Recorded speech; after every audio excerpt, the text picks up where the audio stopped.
So imagine you're standing in front of a boardroom. You've got this impossible job today. You have to look a team of top-tier designers right in the eye and pitch them a macroeconomic impossibility. Right, which is no small feat. You're pitching the story of a country that has, completely eradicated multidimensional poverty. I mean, they were literally at a 0.006 on the index. Yeah, exactly. An absolute zero, practically. But somehow, they're stubbornly stuck at 112th in the world for human development. Welcome to our deep dive on the Uzbekistan paradox. It really just defies almost every traditional model of economic progression we have. Typically, development is treated as this linear sequence. Like you secure basic needs, build up an educated workforce, and then, boom, national wealth organically follows. Right, yeah, pulling your global ranking up into those top tiers. But, well, Uzbekistan broke that model. They built the foundation perfectly, and then the upper floors they failed to materialize. And that is exactly the narrative challenge you, our listener, are tackling today. Yeah. You are prepping this incredibly dense 15-page academic-style presentation pitch. It's a massive undertaking. Your mission is to synthesize 23 years of raw human development data into a compelling, high-information density argument. And you've set some brutal visual constraints for your designers, which honestly I think is a genius move. Your design rules perfectly mirror the stark, unforgiving reality of the data we're about to explore. Oh, the aesthetic constraints are fascinating. Stripping away all that visual noise, it forces the audience to confront the structural economics directly. Totally. You've mandated pure white backgrounds, like hex code FFF, white, absolute sterility. And the main text must be a rigorous dark navy blue to project, unyielding academic authority. Right, with accents limited strictly to Mirandi gray and dark cyan. No bright colors at all to distract the eye. None. And most importantly, you've demanded strictly 2D flat designs. So no 3D graphics, no bevels, no drop shadows, just raw data. Yeah, you want left-aligned narrative text acting as this rigid reading guide. And the data visualizations, they have to be anchored on the right or the bottom. Exactly. So the logic loops perfectly. The deck has to speak for itself, even if it's playing in an empty room. When you remove those three-dimensional illusions from a presentation, you're telling the audience that there is literally nowhere to hide the statistical anomalies. Yeah, and the anomalies in Uzbekistan's trajectory between 2000 and 2023, well, they require that exact level of unblinking scrutiny. So let's architect this pitch for them. For the opening visual, the hook that is going to completely subvert the boardroom's assumptions, you want an overwhelming typographic contrast. Oh, I love this part. On the left side, in that stark, dark navy, you drop a massive 0.006. That's Uzbekistan's multidimensional poverty index, the MPI. And to put that 0.0006 into perspective, it places them third out of 14 comparable nations. But, more importantly, the raw headcount for multidimensional poverty is just 1.7%. Which is wild. Right. In macroeconomic terms, a 1.7% poverty rate is a rounding error. It means the state has functionally eradicated extreme multidimensional poverty. Right, so if I'm an investor or a policy analyst looking solely at that metric, I'm assuming this country is like an apex predator of global development. Exactly. You're assuming they're sitting comfortably in the top 30 nations worldwide. But then, on the right side of the visual, connected by this minimalist, ultra-thin question mark or maybe a fractured stair step, you drop the counterweight in Mirandi Gray, the number 112. Yeah, out of roughly 203 tracked countries, their 2023 Human Development Index ranking is 112. They are just marooned in the middle of the global pack. I really want to pause on that disconnect because it frames the central thesis of your entire presentation.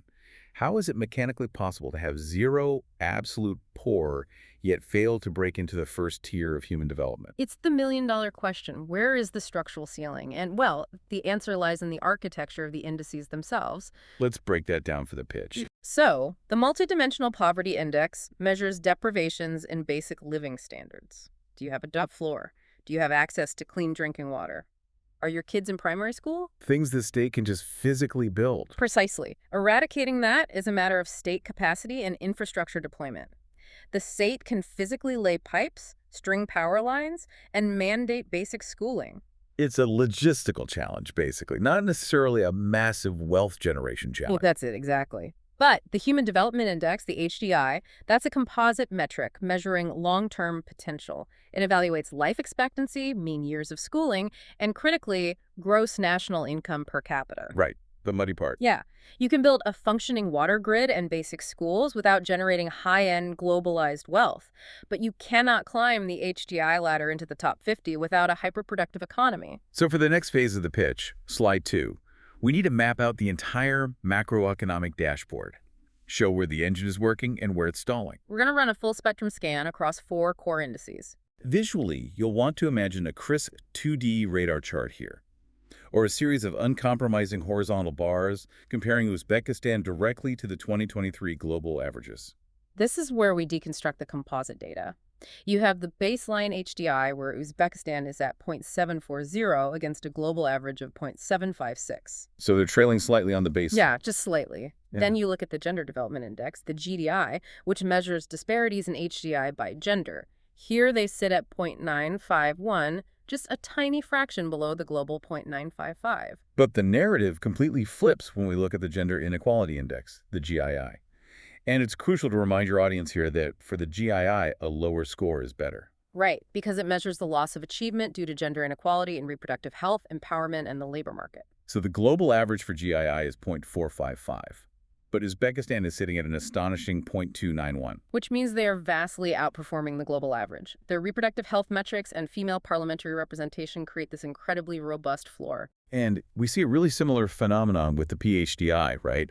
The planetary pressures adjusted HDI. We do. When you penalize countries for carbon emissions and material footprints, the global average plummets to 0.60. But Uzbekistan holds strong at 0.702. So synthesizing this dashboard on slide 2 reveals a very specific kind of state architecture. They excel at the foundational protective elements of society. Yeah, they manage planetary pressures relatively well, they mitigate extreme gender inequalities in health and politics, and they guarantee basic survival. They've essentially built a societal floor made out of solid titanium. Exactly. No one is falling through the cracks into utter destitution. The social safety net, which is largely a legacy of their historical state apparatus, is highly functional. But the dashboard also reveals the fracture. The protective state has failed to evolve into a prosperous state. That's the core issue. They have equity in survival, but they lack equality in economic opportunity. Let's track how they built that titanium floor over the last 2 decades for slide 3. You'll want your designers to transition to a smooth, dark navy line chart. Right, tracking the HDI's 23-year climb against that pure FFFFFFF white background. No grid lines to distract the eye. Just the raw geometric truth of the data. In the year 2000, they were sitting at a medium development score of 0.603. But by 2023, they reached 0.740. It's a remarkable, sustained climb. But if you look closely, the curve is not uniform. And that is exactly where you direct the designers to place a single dark cyan arrow. You pointed directly at the steepest section of that curve. The golden window Yeah. between 2007 and 2010. Right. Something ignited in that 3-year span. What was burning inside the economic engine to pitch that line upward so aggressively? 2 immense structural shifts collided. First, a demographic health victory. Life expectancy jumped from 68.4 years in 2007 to 69.8 years in 2010. Wow, almost a year and a half. Yeah, adding nearly a year and a half of life expectancy to an entire national population in just 36 months. That requires a massive, coordinated public health mobilization. I'm looking at the timeline, and that coincides with massive state-led investments in rural medical clinics and, immunization drives. But health alone doesn't bend the HDI curve that sharply. There has to be an economic accelerant. And there was. They crossed the critical subsistence threshold. In 2007, their gross national income, the GNI per capita, was $4,186. And by 2010, It surged to $5,238, breaking that $5,000 mark. yes. In development economics, $5,000 per capita is roughly the psychological and structural barrier between a fragile lower-middle income economy and an economy with actual disposable income. So it changes everything. It really does. When a population crosses that line, household capital stops being entirely consumed by just raw caloric survival. Families can invest in better nutrition, secondary education, local commerce. The velocity of money increases, which in turn funds better local infrastructure. It creates this self-sustaining positive feedback loop. Exactly. But I have a fundamental problem with this narrative for slide 4. If the engine ran that hot and they broke that critical barrier 13 years ago, why did the momentum die? It's a fair question. You don't cross the $5,000 threshold, build a titanium social floor, and then just stall out at 112th in the world for over a decade. Well, you do, because the policies required to take a country from $2,000 to $5,000 are entirely different from the policies required to take a country from $5,000 to $20,000. Ah, so it's a different game entirely. Exactly. Going from 0 to 5,000 requires mass mobilization, basic factories, agricultural efficiency, universal basic education. The state can force that kind of growth. But climbing into the upper echelons of global wealth. That requires high-value innovation, complex financial markets, advanced technological sectors, and deep integration into global supply chains. They ran out of the easy growth, they hit the middle income trap. They hit a concrete ceiling. And this brings us to the most brutal data visualization of your pitch on slide 4. Yeah, this is where you want your designers to drop the illusion of the smooth line chart. You build a stark 2D area chart instead. Right. You represent the global average GNI as a heavy, looming, Morandi gray mountain occupying the top half of the visual. And down at the bottom, Uzbekistan's dark cyan curve tracks their 2023 GNI of $8,825. And between that cyan line and the gray mountain above it, which represents the global average of $20,327, is this immense, terrifying expanse of pure white space. And you label that void very clearly, the 11,502 upper gap. That visual forces the audience to understand the HDI logarithm. Like we discussed, basic poverty eradication is cheap. But the HDI formula heavily rewards high-end income generation, right? Yes, because massive national wealth is the only way to fund advanced tertiary infrastructure. Things like specialized research universities, high-speed transit grids, cutting-edge medical research. You cannot optimize your way to a $20,000 per capita income just through administrative efficiency. You have to invent, export, and dominate high-value markets. Exactly. That $11,500 gap is the structural ceiling holding down their entire global ranking. This creates a really fascinating tension for slide 5. We've established they have virtually zero poverty according to the MPI, but they clearly aren't wealthy. So what does poverty actually look like when it's statistically eradicated but economically constrained? Right. If we drill down into that microscopic 1.7% of the population that is still classified as multidimensionally poor, what is their daily reality? Well, when you isolate that remaining vulnerable population, you have to look at the intensity of their deprivation. Are they poor because they don't have housing? No.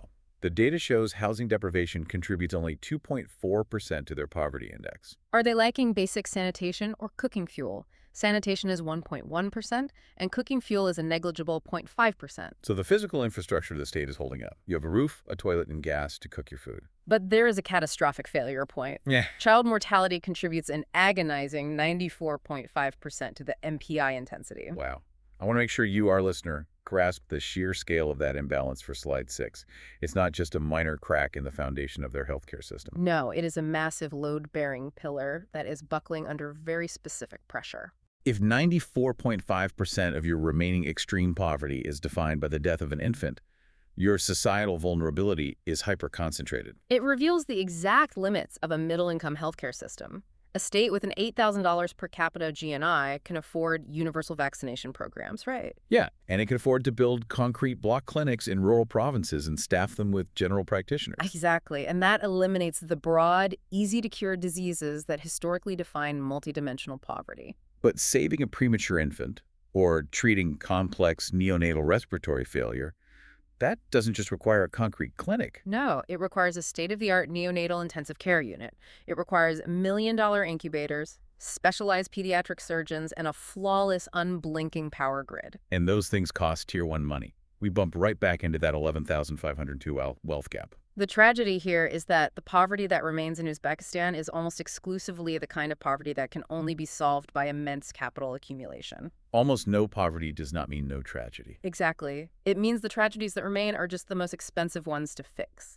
Visually, your designers need to make this a gut punch. You instruct them to build a flat donut chart. No 3D bevels to soften the impact. Just a pure, flat ring. And a single dark navy slice consumes 94.5% of that circle. It completely dwarfs the tiny, barely visible slivers of gray representing sanitation and cooking fuel. You visually isolate the exact point where the state's protective capacity runs out of money. It's a sobering transition, but it perfectly sets up the most complex structural failure in the data. Which is? The economic ceiling isn't just a matter of industrial policy, it's a matter of human capital optimization, or, more accurately, the catastrophic mismanagement of human capital. Which brings us to slide 7, the gender paradox, the Yeah. collision of education and economics. We are looking at the Gender Development Index now, and on the surface, the state has achieved a monumental triumph in educational equity. Yeah, the data's amazing here. By 2023, the expected years of schooling for women is 12.5 years. That actually surpasses the men's expected schooling, which sits at 12.4 years. And this isn't just, aspirational data. When you look at the mean years of schooling, the actual realized time spent in a classroom, it is essentially identical. 11.75 years for females, 11.91 years for males. The state education apparatus is completely blind to gender. Girls are enrolled, they're kept in the system, and they graduate at the exact same rate as boys. And the fundamental rule of development economics is that education unlocks earning potential. Right. If you invest 12 years into training a human mind, regardless of gender, that mind enters the economy and generate highly compensated output. So if women are equally or even slightly better educated than men, their economic footprint must be roughly symmetrical, right? And this is where the standard developmental blueprint just disintegrates. Let's look at the gross national income separated by gender for 2023 on slide 8. Okay, hit me with the numbers. Male GNI per capita is $11,759. And the female GNI? $5,840. Wow, it is cut in half, a 50% reduction in economic output for the exact same level of educational investment. It is a massive structural failure of the economic conversion pipeline. The schools are working perfectly, but the mechanism that translates a diploma into a living wage is fundamentally broken for half the population. So for the presentation, you need a split 2D bar chart that forces the viewer to experience this cognitive dissonance. On the top half, show the education parity. 2 perfectly symmetrical horizontal bars, 1 dark navy for men, 1 dark cyan for women, stretching to 12.5 and 12.4. It looks balanced, stable, egalitarian. But directly below it, you visualize the GNI disparity. A long navy bar stretching to nearly $12K and a stunted, abruptly amputated cyan bar stopping at $5.08K. That brutal visual asymmetry begs the immediate question, where are these women going after they graduate? Because they clearly aren't going into the high-yield formal economy. No, they are vanishing from the data, and the answer to where they went is hidden in a terrifying demographic mutation that occurred in the year 2020. Okay, slide 9. You've given a very strict visual instruction for this next slide. You want the designers to draw a thin red circle around the year 2020 on the labor force participation rate chart. Right, add a dark gray dashed arrow and a minimalist text box. You have to draw the boardroom's eye to the exact moment the labor market fractured. If we track the female labor force participation rate through the 2000s and 2010s, it actually looks like a success story. By 2019, it had climbed to 67.6%. So more than 2/3 of working-age women were participating in the economy. Yeah, it appeared the pipeline was slowly repairing itself. But inside that red circle on slide 10, the line falls off an absolute cliff. In the single year of 2020, female labor participation plummeted from 67.6% down to 39.9%. And here's the truly alarming part.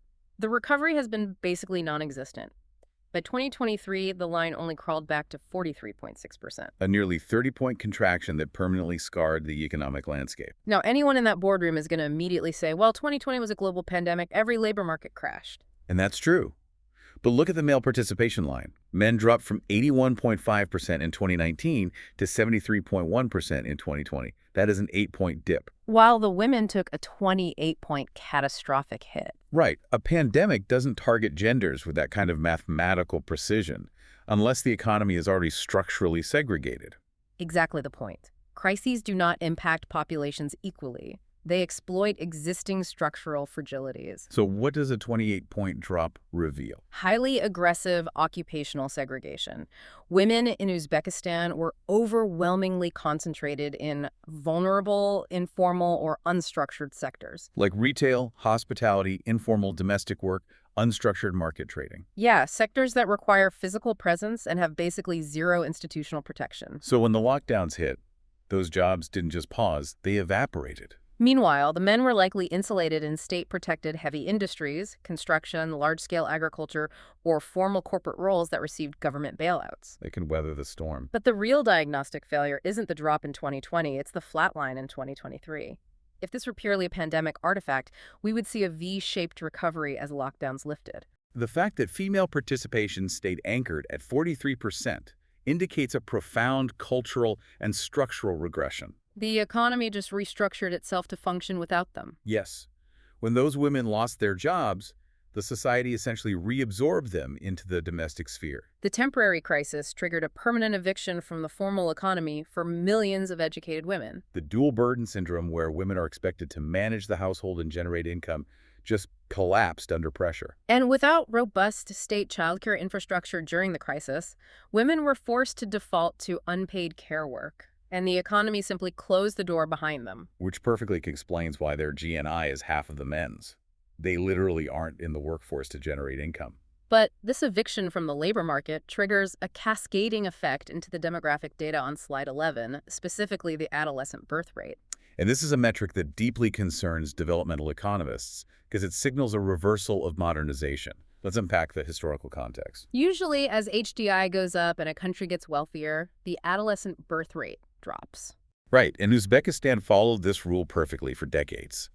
In 1990, just before the Soviet collapse, the rate was 44.4 births per 1,000 young women. Over the next 15 years, as they stabilized the new state and heavily invested in that educational parity we discussed, the rate plummeted to an incredible low of 9.4 in 2006. Keeping girls in school delays marriage, which delays childbirth.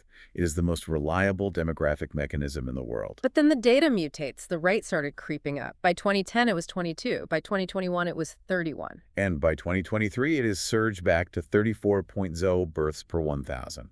We are seeing a complete reversal of a massive public health victory. Why does a rising HDI correlate with more teen births in this specific environment? It is a demographic adaptation to the exact economic constraints we just mapped out. Think about it like this. If a society demands that girls stay in school for 12.5 years, but systematically excludes them from the formal labor market upon graduation, especially post-2020, what is the rational economic choice? If the job market is closed, marriage becomes the only viable economic safety net. Precisely. The societal value placed on delaying marriage to pursue a career evaporates if the career doesn't exist. The rising adolescent birth rate isn't just some random cultural shift. It is a pragmatic reaction to that $5,840 female income ceiling. A generation of young women is navigating a society that insists on educating them but refuses to employ them. So they default to the traditional domestic roles that the society will actually support. It's just a tragic waste of the human capital they spent so much time and money developing. You educate a workforce to Tier 1 standards and then trap them in a domestic economy. But, a persuasive academic narrative cannot be entirely cynical. To maintain analytical credibility in this presentation, you must also highlight the mechanisms that are quietly working. Right. Despite these massive structural hurdles, there are silent victories occurring in the state apparatus that are deeply impressive. Slide 12. Let's pivot to the political and health victories. We might assume, based on the labor graph and the birth rate regression, that women are losing agency across the board. But the political data aggressively contradicts that. Throughout the 1990s, the female share of parliament seats was stagnant at a mere 6%. Even into the late 2010s, it hovered around a very modest 16%. But by 2020, it exploded to 29%, and it sits at a solid 30.0% by 2023. Almost a third of the legislative body. Achieving that kind of representation doesn't happen organically in a society experiencing economic gender regression. No, it requires deliberate, aggressive state intervention, likely through strict parliamentary quotas or top-down mandates from the ruling apparatus. It proves the state can engineer gender parity when it decides to make it a political priority, even as the grassroots economic parity fails. We also see maternal mortality halving, dropping from roughly 61 deaths down to 30. But the most profound victory is hidden inside a very specific metric on slide 13, the inequality-adjusted HDI, or the IHDI, specifically the inequality in life expectancy. This is a metric that rarely makes headlines, but it is perhaps the purest measure of a society's baseline justice. The inequality in life expectancy plummeted from 16.4 in 2010 down to 8.8 in 2023. For the designers in the room, how do we conceptualize that? We know it's not just about the average age going up. Correct. A national average can be a deceptive mask. If the top decile of your population lives to 90 because they have access to private clinics, and the bottom decile dies at 50 from preventable diseases, your average life expectancy is 70. On paper, it looks fine. But the society is deeply fractured. A massive variance indicates that your health is entirely dependent on your wealth. But by collapsing that metric from 16.4 to 8.8, Uzbekistan has drastically narrowed the variance. They have achieved a remarkable Gini coefficient of lifespan. It means that the lottery of birth is being neutralized. Whether you are born to a wealthy merchant family in Tashkent or a subsistence farming family in a rural province, Your baseline guarantee of a long life is fundamentally the same. the state health infrastructure, the universal vaccines, the rural clinics, the sanitation grids is universally accessible. They have successfully decoupled basic human lifespan from personal wealth. And that loops us perfectly back to our opening slide. It explains the 006 multidimensional poverty rate. The foundation is unyielding. They have mastered the logistics of keeping humans alive equally. But there is one final critical dimension we have to address for slide 14 before you synthesize this entire pitch. And in the modern era of global economics, it is arguably the most important metric of all: the green offset, the Planetary Pressures Adjusted Human Development Index. The PHDI. This is where the narrative of Uzbekistan's development takes its most fascinating turn on the global stage. When you look at the standard HDI rankings, as we established, Uzbekistan is anchored at 112. But the PHDI recalculates the entire global ladder by penalizing countries for their environmental destruction. When you factor in carbon output and resource extraction, Uzbekistan jumps a massive 24 spots up the global ranking. They possess a 24-rank green premium. And the historical data is genuinely surprising. From 1990 to 2023, their carbon dioxide emissions actually fell. They went from emitting 5.0 tons per capita down to 3.5 tons per capita. They are getting cleaner while their HDI goes up. On the surface, that sounds like the holy grail of sustainable development. It is a significant achievement, likely driven by modernizing old Soviet-era industrial grids and transitioning towards slightly more efficient energy matrices. However, as an analyst, I have to introduce the critical caveat for slide 15. You cannot look at territorial CO2 emissions in isolation. Right. You have to cross-reference it with the material footprint data. And what exactly does the material footprint measure that CO2 doesn't? CO2 measures the exhaust of your energy consumption. The material footprint measures your physical consumption of the Earth itself. It tracks the raw biomass, fossil fuels, metal ores, and non-metallic minerals extracted to support your lifestyle. And while Uzbekistan's carbon efficiency improved, their physical consumption exploded. The data shows the material footprint per capita was 2.7 tons in 2000. By 2023, it nearly doubled to 5.0 tons. This reveals the underlying mechanics of their economic transition. They are getting more efficient at how they burn energy, which lowers the CO2. But as the population crosses that $5,000 threshold and aims for $8,000, they start consuming. They are building more concrete apartment blocks, laying thousands of miles of asphalt roads, purchasing imported electronics, and consuming heavier diets. All of that requires raw earth extraction. They are cleaner in the air, but they are hungrier on the ground. Precisely. They're consuming vastly more physical resources as they try to claw their way up the economic ladder to close that $11,500 wealth gap. Which brings us to the culmination of your pitch. You are standing in front of this design team. The stark navy and pure white slides are glowing behind you. You've mapped the titanium floor and the concrete ceiling. How do you synthesize this 23-year, highly complex data journey into a single, cohesive diagnosis? You bring all the structural contradictions into one final argument. You tell them this. Uzbekistan has fundamentally solved the most brutal logistical problem of human existence. Through aggressive state infrastructure, they have eradicated extreme multidimensional poverty. They have achieved perfect educational parity, and they have orchestrated a historic nationwide equalization of the human lifespan. The geographic and economic lottery of birth has been largely neutralized. However, the architecture of their success is preventing the next phase of their evolution. They are trapped beneath an $11,500 wealth gap. They lack the high-value industrial engines required to generate Tier 1 wealth. This economic starvation has created a deeply fragile labor market. And when a crisis hit in 2020, that fragility broke violently along gender lines. It ejected millions of highly educated women from the formal workforce, slashed female income in half, and triggered a conservative demographic regression that is driving the adolescent birth rate higher. It is a nation that has perfected the art of human survival, but is struggling to engineer the architecture of human flourishing. And then, as the pitch concludes, you leave the boardroom with one final provocative puzzle, a concept that isn't explicitly charted on your 2D slides, but lingers heavily over the data. Uzbekistan currently enjoys that massive 24-rank green premium precisely because they are not fully industrialized to Western hyper-consumptive levels. Their carbon footprint is relatively low because their national income is low. So the question you pose is this.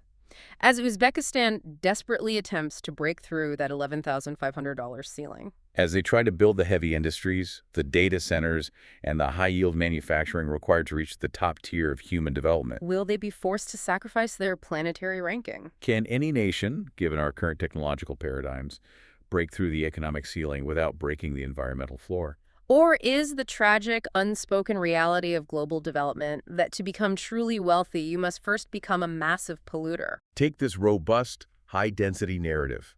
Hand it to your designers. Maintain the white backgrounds, enforce the stark navy typography, and use the flat data to build a presentation that will completely redefine how your audience views the structural mechanics of human development. Because when you strip away the illusions of a simple linear path, you finally see the true architecture of an economy.